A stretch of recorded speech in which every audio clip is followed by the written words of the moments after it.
Hello friends, welcome back to channel महापुरुषों की बातें। सत्संग जी, सबको प्यार भरी राधा स्वामी।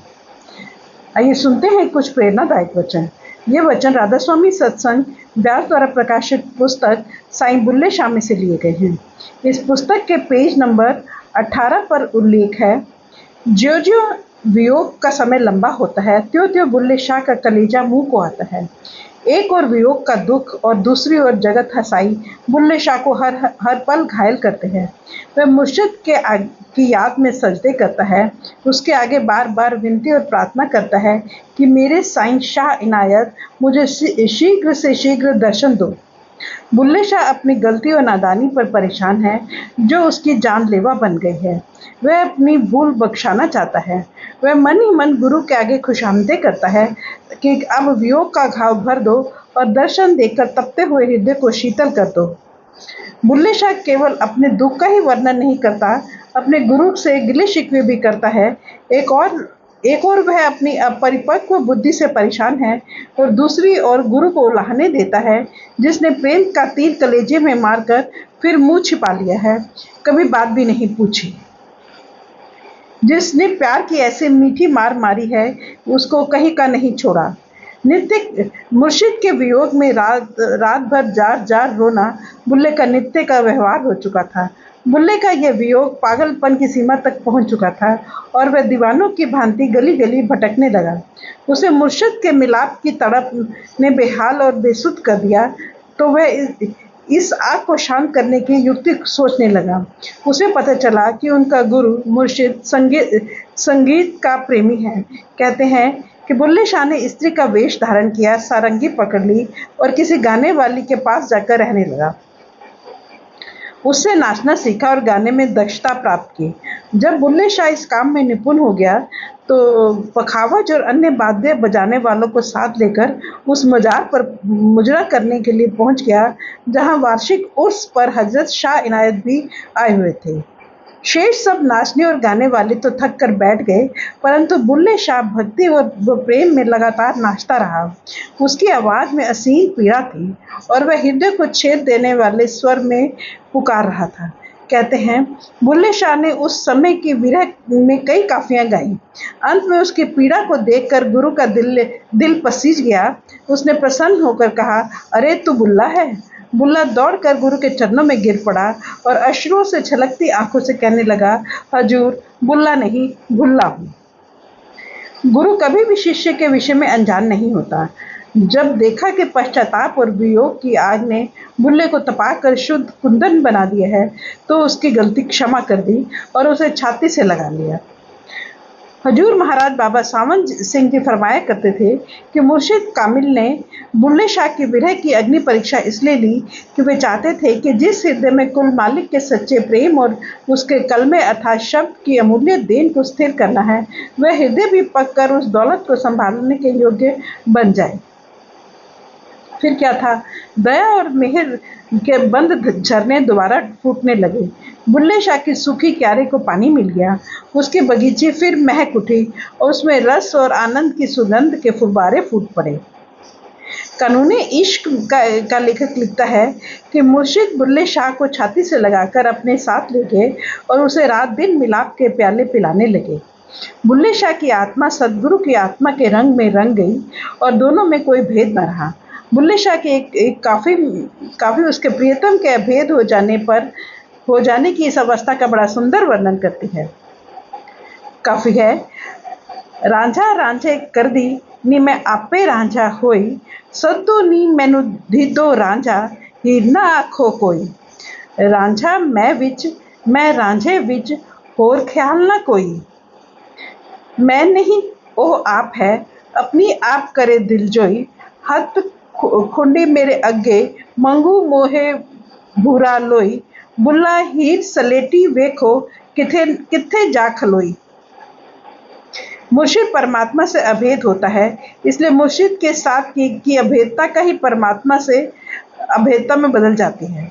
इस अवस्था को बुल्ले शाह ने तू यूं है मैं नाही सजना, तू यूं है मैं नाही और पिया पिया करते हम ही पिया होए, अब पिया किसनू कहिए कहकर वर्णन किया है।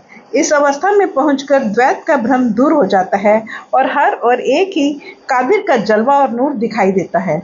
बुल्ले शाह कहता है, मैं कुल मालिक के प्रेम के रंग में इस प्रकार रंग गया हूँ कि आपा भाव या अहम बिल्कुल समाप्त हो गया है। मुझे शरीर के पर्दे के पीछे छुपे अपने वास्तविक अपनत्व का ज्ञान हो गया है। अब मुझे सारे संसार में एक ही प्रियतम का प्रकाश दिखाई देता है।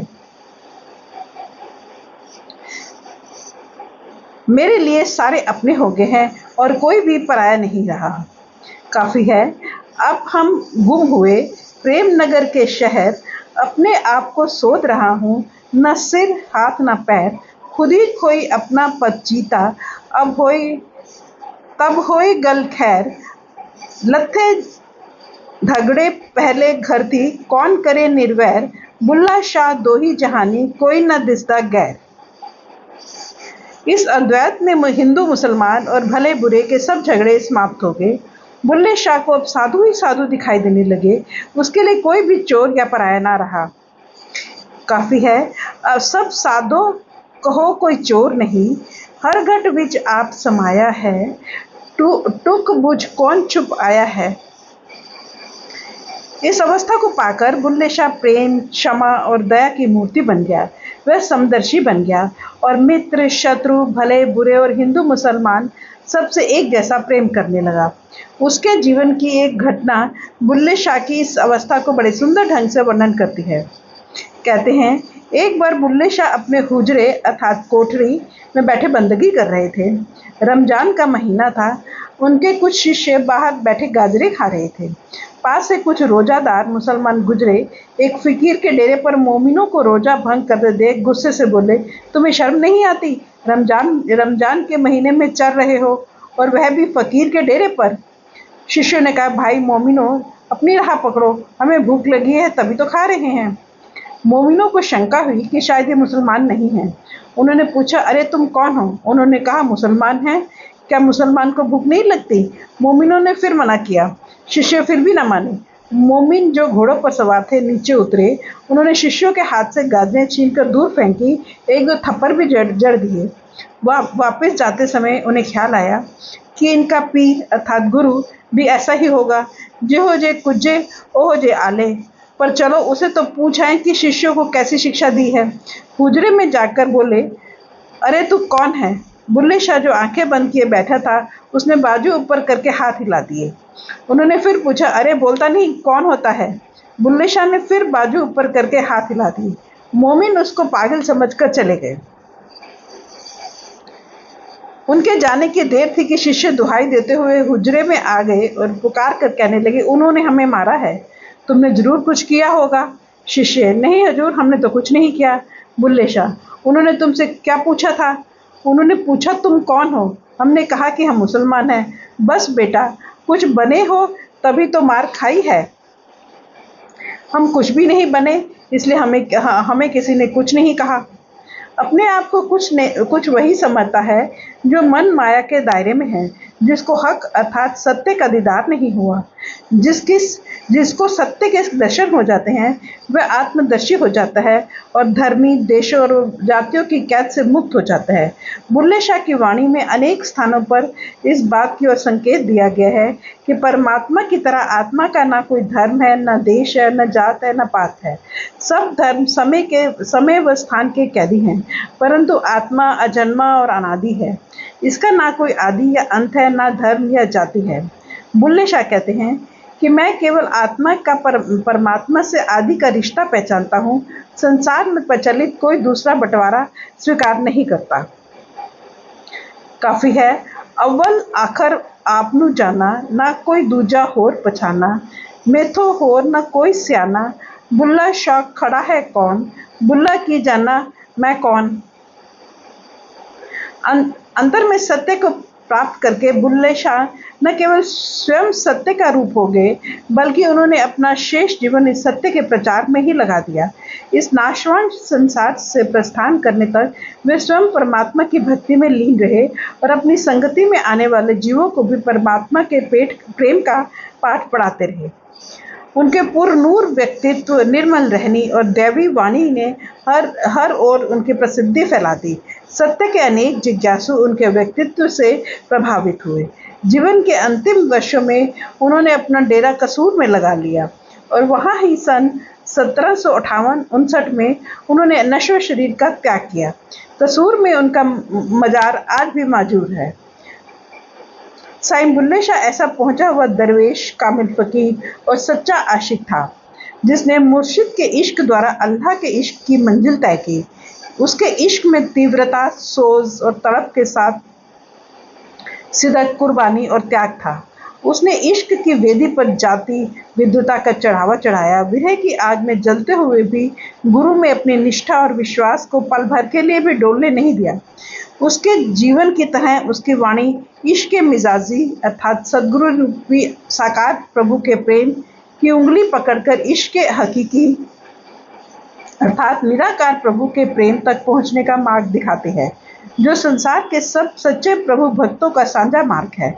इसमें धर्म, देश, रंग, रूप या नस्ल का कोई भिन्न भेद नहीं। यह मार्ग समय और स्थान की महिमा से आजाद है। जिस किसी ने जब कभी सत्य या परमात्मा से साक्षात किया है, इस मार्ग पर चलकर ही किया है, और जो कोई उससे साक्षात करेगा, इस प्रेम मार्ग का पथिक बनकर ही करेगा। साईं बुल्ले शाह की जीवनी और वाणी इस मार्ग के अनेक सूक्ष्म रहस्यों से भरी पड़ी है। यह सच्चे प्रेम की प्रेमी को बल देती है और उसको इस मार्ग पर चलने के लिए बड़े से बड़ा बलिदान देने के लिए उत्साहित भी करती है। साईं बुल्ले शाह का व्यक्तित्व और वाणी दोनों कई शताब्दियों तक सच्चे प्रेमियों के लिए ज्ञान और प्रेम का प्रकाश फैलाने वाले ज्योति स्तंभ का काम करते रही।